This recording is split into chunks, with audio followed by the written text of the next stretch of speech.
Yun, so magandang hapon mga ka-viewers at mayroon tayong tanggap. So ito po ay isang electric fan at yung kanyang brand ay yan, Astron. So problema nito, sabi ng may-ari ay wala daw power. So andito naman yung may-ari, naghihintay sa labas mga ka-viewers ng ating shop. So ngayon atin itong ititest gamit yung ating kister. Tingnan natin kung ito bang walang power. So pero bago pa tayo mag-start dito mga ka-viewers, ayan, intro muna tayo.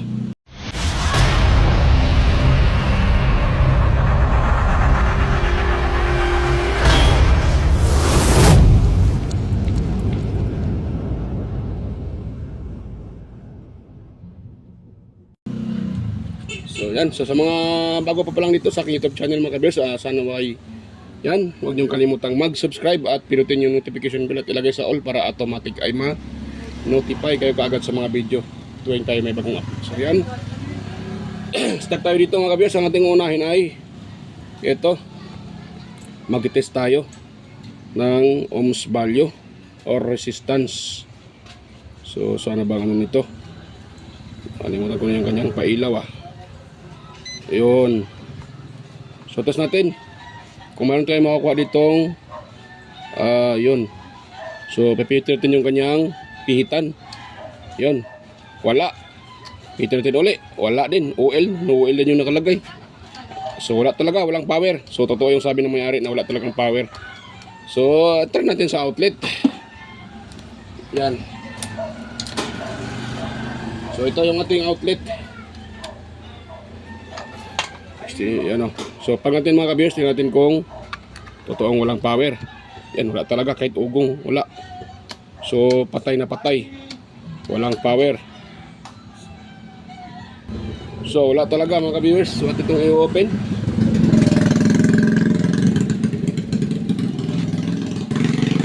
tingnan natin kung ano yung kanyang problema, bakit siya hindi gumagana. Ay, ano niya, tigas, tigas i-open. Ay, meron pa siyang warranty sale. Ibig sabihin wala pang nakano nito. Yung nga sabi ng may-ari ay bagong bago pa.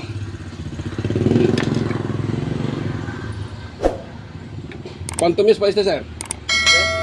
1 years pa lang? Isang buwan pa lang mga ka-viewers, sira na. So asahan natin pag ganitong brand, yan o, Astron. So siyempre madali lang talaga. Paano masabi?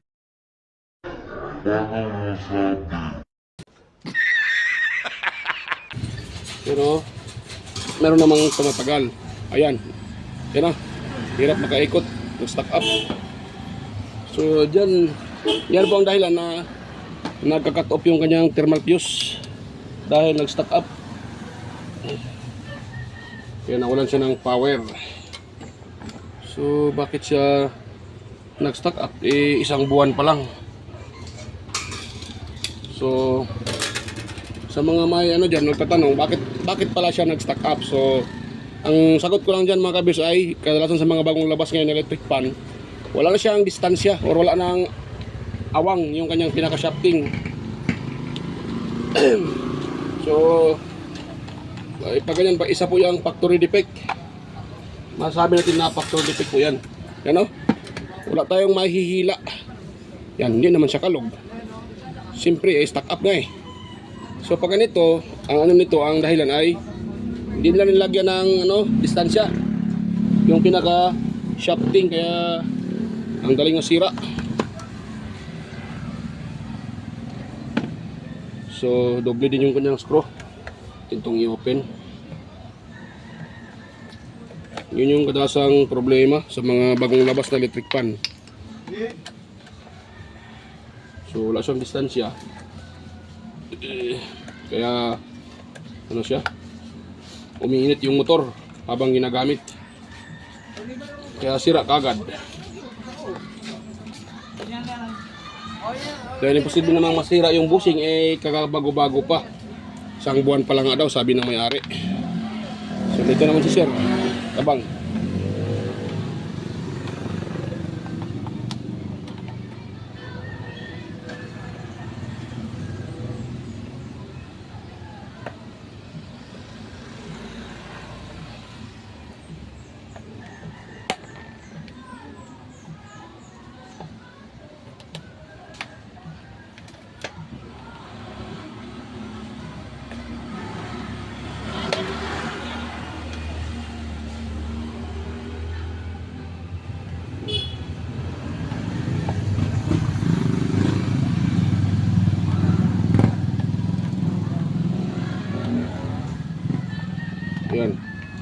Medyo nahirapan ako dito yung kanyang clip.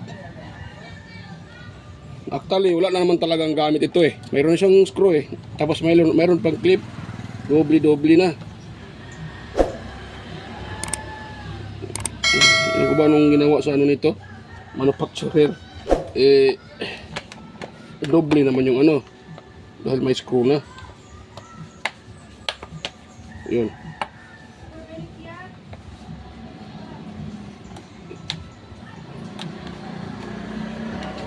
Yan. Kasi siya na makarusan. Hindi na pala nakita. So medyo mahirap. Hirap siyang baklasin. Yan. Baklas na. Yan yung kanyang pinakamotor. Yun Yan yung pinakamotor niya. So dahil ito nag-stack up, kailangan ko itong i-open mga ka-viewers. Yun. Kailangan ko itong i-open. Yan. So bago ko pa pala ito i-open, pakita ko sa inyo kung paano i-trace kung totoong fuse lang ba talaga ang may problema. Yan. Kunin ko muna yung aking tester uli. Yan, dito tayo. Yon. So ngayon tingnan natin yung kanyang cord. Baka naman cord yung problema. Dito sa isang linya. So ano ang tester kung okay ba. So yun, good. 5 ba? Naging 5, mahaba. Ataas yung kanyang ano. Balikin uli. Dapat ano lang, point lang. Maluwag na kasi yung kanyang ano, test probe. Yun, pwede na yan. Number 2 or 2. So ngayon, test natin sa buzzer. Yan. Dapat magbababaser yan, ganoon. So dito tayo sa isang linya. Hanapin natin dito. Ito tayo. Wala. Ayan, magbabaser siya, diba? So kabila tayo. Dapat magbabaser din ito. Dahil pag hindi ito magbabaser, ibig sabihin andito yung sira sa kanyang power cord. So yung isang linya nito. Ayan yung isang linya, color blue. Dito tayo sa isang linya. Ayan, magbabaser din. So ibig sabihin good yung kanyang power cord. Yan. So huwag natin panginalaan yung power cord. Good na yan. Dito naman tayo sa ano. So paano ba malaman na good talaga at yung motor? So ganito yung mga ka-viewers. Pag fuse ang sira, siyempre wala tayong maririnig dito sa kanyang common. Pero pag dito tayo sa kanyang speed, itong mga tatlong wire na to, itong pinaka-speed niya, dito tayo sa red Tingnan niyo po yung tester ko. Kita ba? Wala kita Dito tayo sa red. Ayan 85 ohms. Walang talaga kita Yon. Hindi pala kita yung ano ko Kagwang talaga mga ka-viewers. Ayun. Ito tayo sa red at saka white. Ayan 81 ohms 81s. Pag mag-focus Yun. Ayun 74 na naman siya. So mayroon tong nakakuha. Dito tayo sa isang blue. Yan, 121. Saka sa white naman at saka blue. Yan, mayroon tayo nakakuhang 50 ohms. So ibig sabihin, good yung kanyang windings. So doon tayo nagka-problema sa kanyang thermal fuse. Nagka-cut off. Baka naman pati busing nito ay wala na. Sira na rin. So i-open ko na ito mga kabisa. Hindi ko napakita. Para hindi haba itong video natin. Balikan ko lang kayo pag ito na-open ko na. So yan. Na-open ko na siya mga ka-viewers. Kung nakita nyo wala na siyang tornilyo. Yung apat na yan. So ito ay dahan-dahan natin ng pag ating hinahatak. Huwag nating biglain. Ayan, tulad nito matigas. So yan. Yan So dito siya nagka-problema sa likuran mga ka-viewers. Yan. So nahatak na natin. Itong kanyang pinaka-motor. Yan. Hindi mailabas. So Pag yan ay pinipilit natin, baka magasgasan yung windings. So ang gagawin natin dyan ay patakan natin ng oil mga ka-viewers.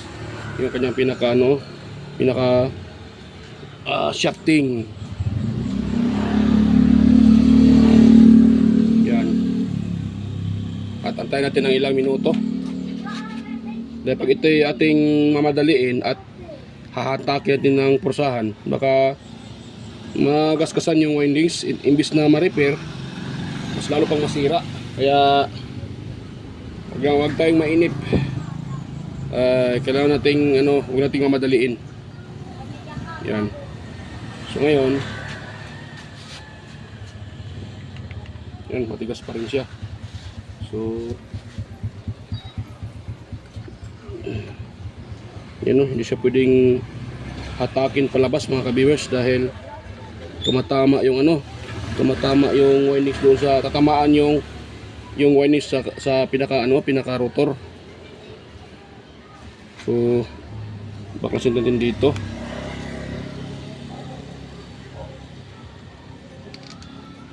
Yan, dito din sa kabila.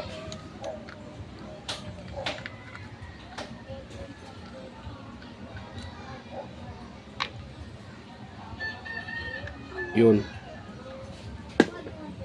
So ibang kasi yung kanyang gearbox mga kabers, oh. Yan, katulad ng gearbox ng yung lata na kaha. Yan. Minsan kasi pa nakita natin pag ganito yung kaha, aluminum, yung gearbox ay standard, yung pero iba yung gamit nila. So yung butas naman dito ay magkaiba. Pwede mo naman siya gamitan kasi mayroon pa dito. Yan, pwede mo rin siya gamitan dito ng yan, yan may yung dalawang butas na yan. To bagong labas ng bagong model ng Astron stand pan.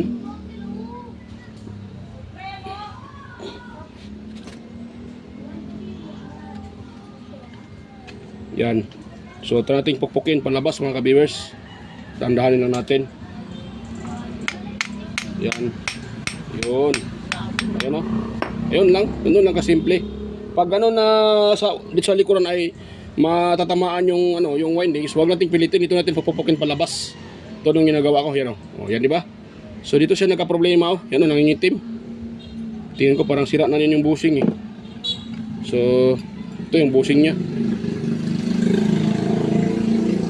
Yan. So ito yung pinaka-motor niya mga ka-viewers. Yun. Ayun, parang nangingitim talaga eh. Ito nating linisan muna. Kung may gas-gas, di kailangan natin magpalit ng bushing. So na yung ko. Yan.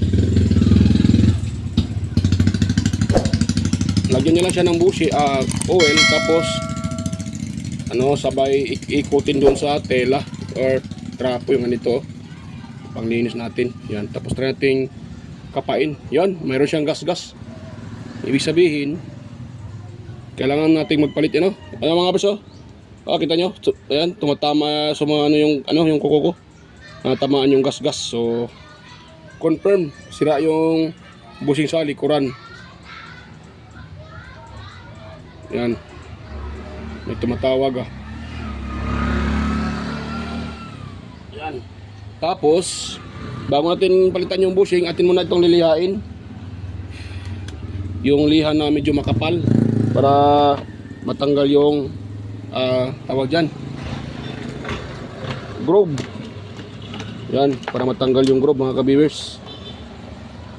So yung liha ko. Yan, so ito yung ginagamit ko na liha, medyo makapal-kapal para matanggal yung yung groove sa shafting. Yan, nalihaan natin siya. Tatanggal natin yung groove.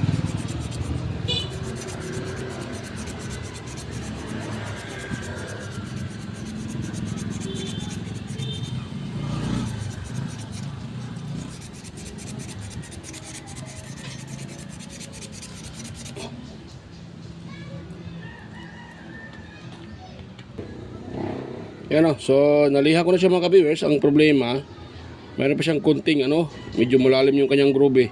Ang ibang groove ay malalim. Yan So Lihan natin siya ng pinong ano, liha.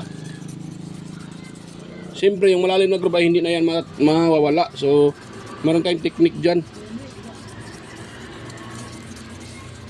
Yan, pwede na yan. So, lagyan natin yung kanyang pinaka spacer. Baliktad pa. Nandito. So, lagyan natin. Ayan o. So, kung kita nyo, tatamaan yung isang groove. Diba? So ngayon ito na natin siyang iusad mga ka-viewers. So pag usad niyan ay ganito lang oh. Yon. So umusad na. Yan oh. Yan. So hindi na tatamaan yung itong medyo ano na groove, you know. So nasa gitna na yan. Yan nyo, magkukuha ko ng ano, bushing. Ayan oh. So gumitna na siya. Pag ikot itong shafting, hindi na matatamaan ng bushing yung groove dahil sa gitna na. Yan, hindi na matamaan dito sa ending ng ano, itong dulo sa side ng bushing. So dahil nasa gitna na yan siya, oh, yan oh. So yan yung technique mga ka-viewers.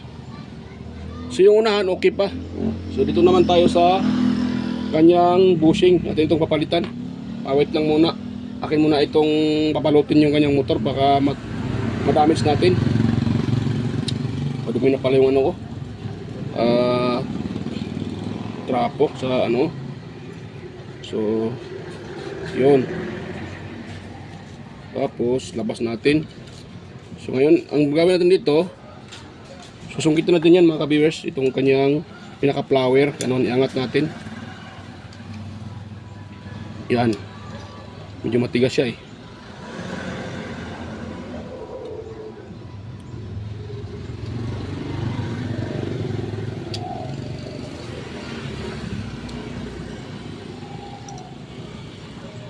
Yan.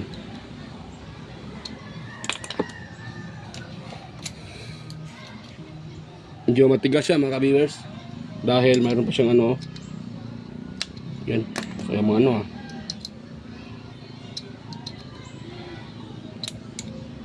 So try ko siyang papaluin sa baba mga ka-viewers. Yan. Yan. So yun na taabot ah. Siya abot. Ilabas ko na lang to. Yan. Papaluin ko muna ito sa baba mga kabis ha, para matanggal yung bushing. So yung martilyo ko. Wait lang. Ayan.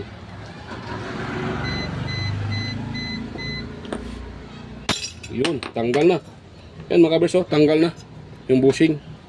So maglagay din tayo ng ano, ng panibagong foam. Dahil yung foam na ginamit nila ay kukunti lang. So hindi siya makahigop ng masyado ng oil dahil kukunti lang nilagay nila.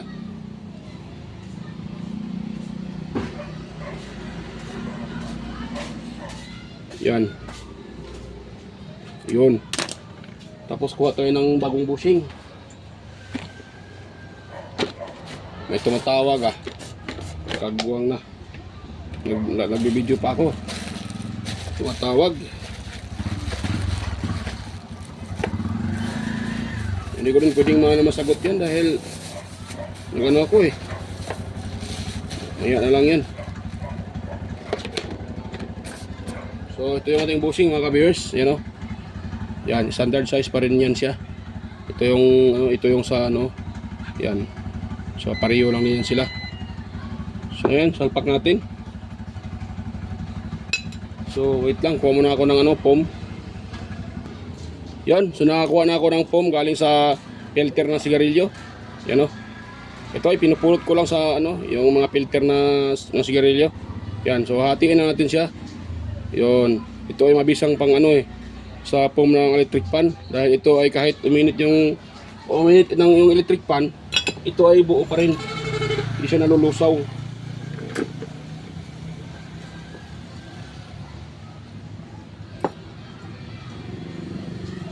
Yan. So hindi po lahat ng mga technician ay nakakaalam nito. Yan. Yung iba bumibili pa sila ng foam sa online, tsaka ang problema, yung foam na binibili nila ordinary din naman. Ang galing malusaw. Yan. So ito mas matibay pa to sa foam na nabibili natin sa online. Yun. So, yun natin ito mga ka-viewers. Yun siya. Tapos, ilagay natin yung bagong bushing. Ito. Yan. Tapos, sahol natin yung lock.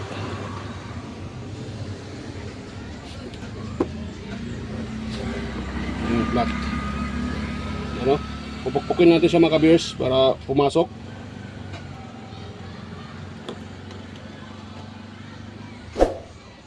Wait lang ha. Yan. Yan, pumasok ka. Buwan na kung lampa ka. Umikpad mga ka-viewers ha. Ito, pag ganitong klaseng lock ay medyo mahirap siya ipasok. Pero madala lang naman sa ano, tsaga. Okay.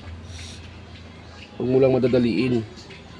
Ito, tapos dito, yan. Yan. Sabay paikot mga ka-viewers. Yan. Paikot lang. Yan. Papasok lang yan. Yan, dito naman tayo sa side. Yan. Yun. Pumasok na siya mga ka-viewers. Yan o. Oh. Pumasok na. At matigas. Dapat ito ay matigas ha. Ang malambot hindi yan pwede. Maaaring pag yan po ay ginagamit nyo, eh magbaback job lang yan. Yan, dapat matigas yan para hindi siya ano, hindi mawala sa ano pag tawag dyan.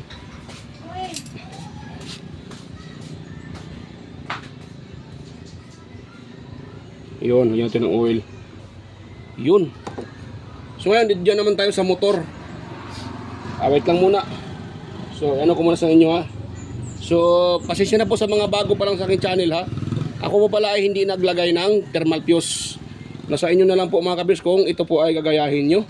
So, ito po ay isang pamamaraan ko rin para makaiwas sa back job.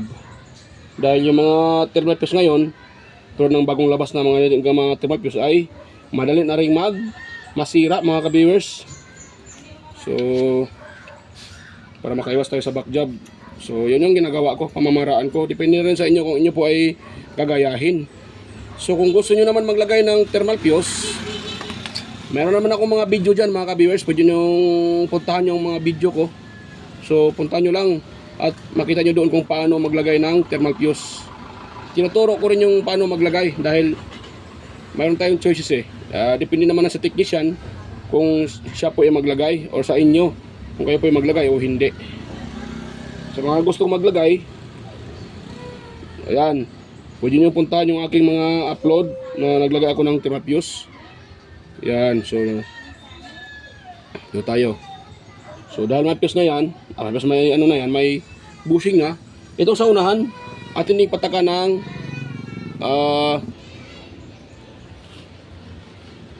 yan, lagay din tayo ng oil dito mga ka-viewers sa unahan. Yan, bago natin yan no. Yan, so pwede na yan siya. At sana yung kanyang shafting. So ito ay ating bawasan. Try lang muna natin ha. Dahil masikip to kanina eh. So ito nating bawasan ng isa sa likuran, banda. Yan. Yan, usad pa natin. Ano yung ano ko.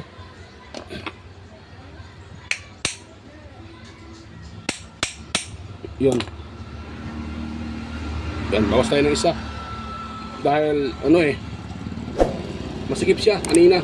Wala nga siyang distansya, so bawasan natin. Kaya binawasan ko. At isa pa, yung replace ko na bushing ay medyo makapal din yun. Kaya aasahan natin na mas sisikip pa siya. Yan. Tapos, ano ba yun? Dito tayo. Sa likuran muna. Huwag natin idaan sa likod yung ano dahil yun nga nakita natin kanina ay tatama yung stator, rotor dyan sa stator windings. Kaya dito natin ipadaan sa unahan. Yun, ganun natin siya. Ano ba yun?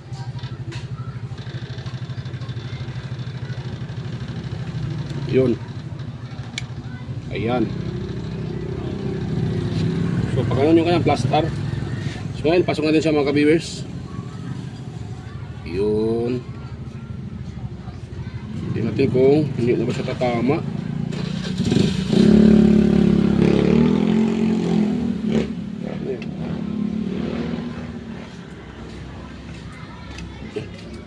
Hindi kita yung gawa ko. Wait lang. Yun. Tapos tingnan natin kung may distansya. Yun, mayroon na siyang distance mga kabis, oh. Yan, oh, mayroon na tayong nahihila. Kaya nawala. So pwede na yan siya. Hindi naman siya masyadong ano yung kanyang distansya. Pwede na yan. So sa uli ko muna yung mga tornilyo. Balikan ko lang kayo pag patapos ko ng masauli. So stay tuned lang po. Ayun, so okay na siya mga kabis, oh. Tapos ko nang masauli yung 4 na screw. So kung nakita nyo, yan, oh, napakalambot niya. Yan, oh, malambot ng ikutin mga kabis. So hindi pa tapos dyan mga kabis dahil magbabypass pa tayo. Yan, oh. So wala pang power yan. Ang ating na ay naglagay tayo ng bagong bushing. So para gumana yan, atin siyang i-bypass. Yun. So dito tayo. So kaya nga binaypas ko na lang siya mga kabers dahil ang laman nito ay aluminum. So pag yan may i-open natin dito, halugugin natin yung thermal fuse, maaaring maputol yung mga winding. So baka imbes na ma-repair, baka hindi na ma-repair. So pag ganito na aluminum, huwag nyo nang halugugin, i-bypass nyo na lang. O pwede naman maglagay mo ng fuse, puputulin yung common, dito kayo maglagay sa labas. Dito.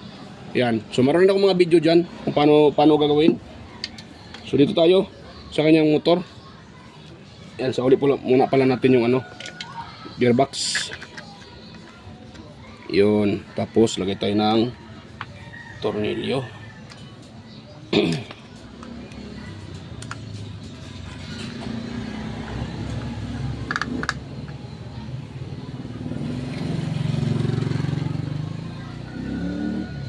May nag-comment, mayroon akong nabasa na kung maglagay daw ng thermal fuse, hindi daw masasira yung electric fan. So yun po ay malaking mali yun mga ka-viewers. Hindi, yung sinasabi na pag maglagay ka ng fuse ay hindi na masisira, mali po yun. Masisira at masisira pa rin. Ito nga may thermal fuse pero nasira pa rin siya. Dahil nga ay hindi naman ligtas talaga yung electric fan kahit may fuse pa yan. Pag once masira talaga. Isa din, depende na rin din sa paggamit. Ito nga ay isang buwan pa lang, nasira na kaagad.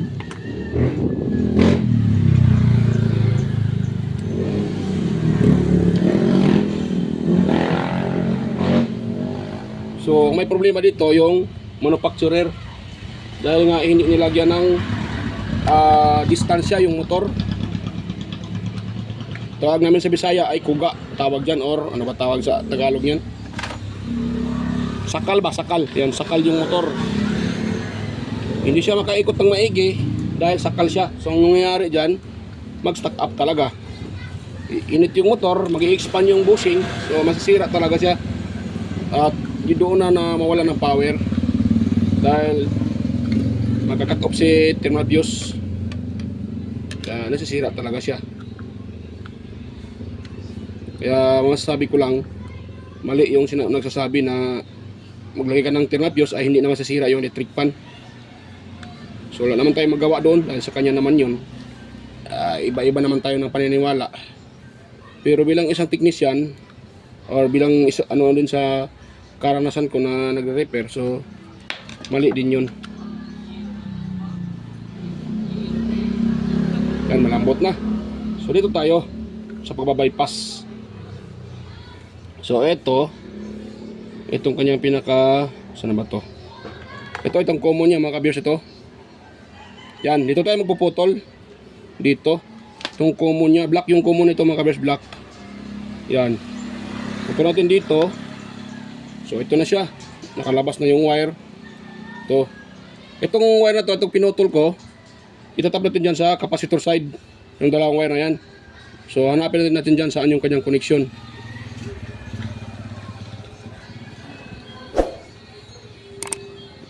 Yan. So dito, hanapin natin dito sa dalawang linya na to mga ka-viewers.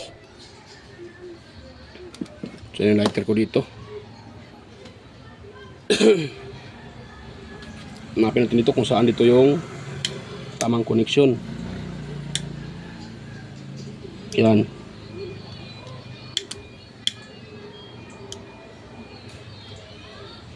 Ano ah? Yun, nabalata na. Tapos dito naman tayo sa isa. Yun. Yan, nabalatan na rin yung isa. So, try natin mag, dito naman tayo sa isa mga ka-viewers. Dito natin ito ilagay yung wire. Yan.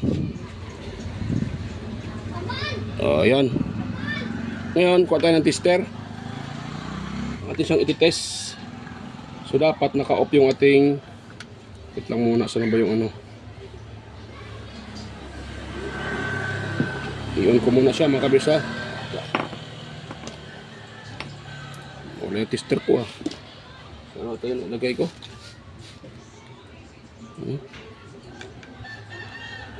Kagwang. Wala ko na ata eh. Laro ko na. Ito. Yun. So mag-test tayo ng continuity or resistance. Hanapin natin yung kanyang connection. So dito tayo. Ayun, meron tayo nare-read na. Ayun, wala pala. Wait lang ha. Wala. So kayon, ikutin ko siya. Ito, so pag ito nawala, maaaring yan po ay naka-off. So ikutin din siya mga ka-viewers. Number 1. Yan, number 1. Yan o. Ayun na, nakakita tayo ng 462. Number 1. So number 2, dapat bababa yan. Yun, number 2. Dapat bababa yan siya mga ka-viewers. Ayun, 404. Ano yung, ilan yung kanina? 442. Ayun, nakalimutan ko eh. Number 1 is 437 pala. So number 2 niya ay 400. Saan na yun? 400. Wala pa. Wala ah. Lima din ata yung switch. Yan, 300 na lang. 379. Yung kanyang number 3 ay yun, number 3. Dapat bababa pa yan sa 300. Yan, 379, okay na, 318, kaya na, 379 number 2. So goods na mga ka-viewers. Ibig sabihin tama yung ating connection. So lang tayo. I-install ko lang muna mga ka-viewers ha. Pakita ko lang sa inyo pagtapos ko na ma-install yan. Ay haba itong oras natin. So yan. So yan na mga ka-viewers. Tapos ko nang ma-assemble. At actually natitest ko na rin yan. So nga pala, kung sakaling yung paglagay nyo ng top ng kapasitor ay yung ibang wire pinutol ko, yung common. So sakaling yung hangin ay papunta sa likod, tanggalin nyo na uli, ilagay nyo na sa kabilang linya, yung isang linya ng kapasitor. Yan.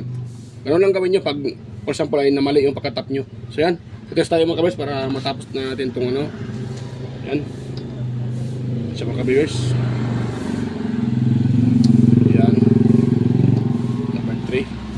Yan, gumana na siya mga kabers. Gumana na yung electric fan, stand fan na Astron.